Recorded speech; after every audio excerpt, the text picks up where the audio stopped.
Hello and welcome everyone. तो कैसे हैं आप सभी लोग। मेरा नाम है युवराज सिंह ठाकुर और मैं आपको वेलकम कर रहा हूं आपके अपने यूट्यूब चैनल युवराज सिंह ठाकुर पर।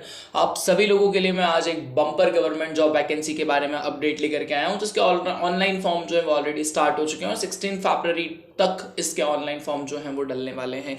अगर आप 10th पास हैं, जी हाँ बिल्कुल, आप बिल्कुल सही सुन रहे हैं, आपके कानों के ऊपर आपको भरोसा रखना चाहिए। अगर आप 10th पास हैं और आपके 10th में बहुत ही अच्छे परसेंटेज है, if you are more than 85% holder in class 10, तो इस वैकेंसी के लिए आपको ज़रूर अप्लाई करना चाहिए।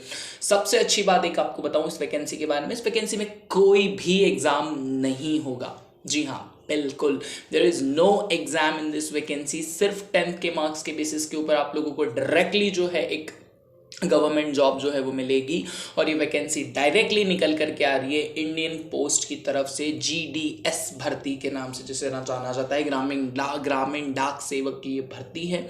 इसमें बहुत सारे लोग ये कंफ्यूज हो जाते हैं कि यार हमें तो घर घर जाके लेटर्स पोस्ट करने का काम मिल जाएगा, लेकिन ऐसा काम इस वैकेंसी में बिल्कुल भी नहीं मिलेगा।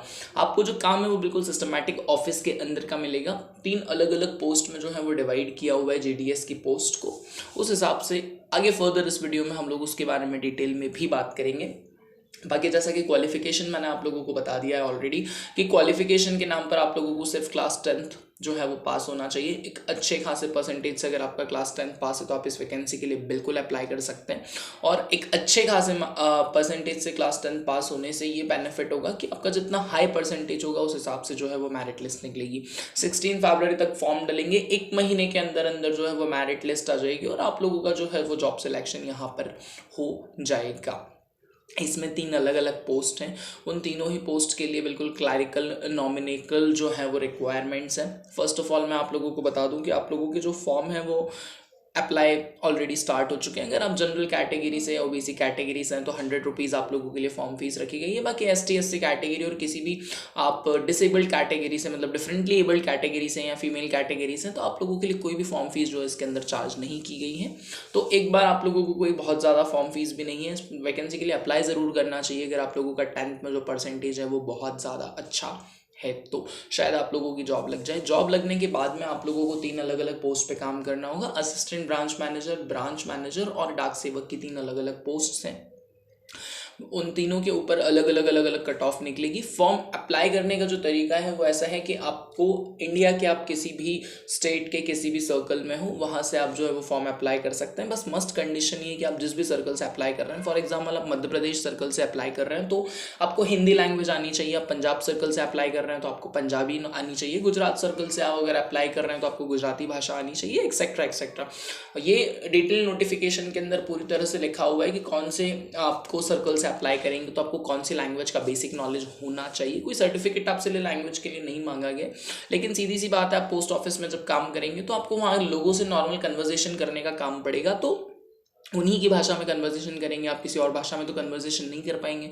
फॉर एग्जांपल आप तमिलनाडु में देख लेंगे, यार भैया तमिलनाडु में बहुत सारे पोस्ट है और आप लोगों ने तमिलनाडु के सर्कल से अप्लाई कर दिया, बट आपको तमिल बोलना नहीं आती, तो वहाँ बेसिक गांव वाले लोगों से बात कैसे करेंगे।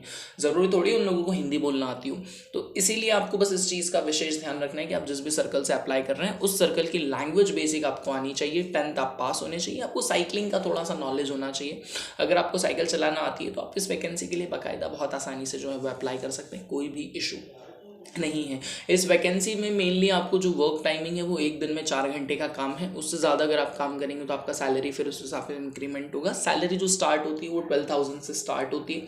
4 आवर्स अ डे वर्क है, 12,000 रुपीज़ आपको सैलरी मिलेगी। जितने दिन आप वेजेस हैं उस हिसाब से तो आपको सैलरी मिलना है। अगर आप लोग टाइम जो है 4 आवर्स से थोड़ा सा इंक्रीज़ करते हैं तो आपका सैलरी जो है वो फिर आवर्स के हिसाब से वहाँ पर इंक्रीज़ होता जाएगा। उसमें किसी भी तरह का कोई भी इशू नहीं है। एक बात मैं बार बार इस वीडियो में नोट करके आपको डालने के लिए बोल रहा हूँ कि कोई भी एग्जाम नहीं होगा। 40,000 से ज़्यादा वैकेंसीज हैं, तो इस एग्ज़ाम के लिए आप लोगों को ज़रूर जो है वो अप्लाई करना चाहिए। एक बार लक ट्राई करने में जो है वो क्या जाता है।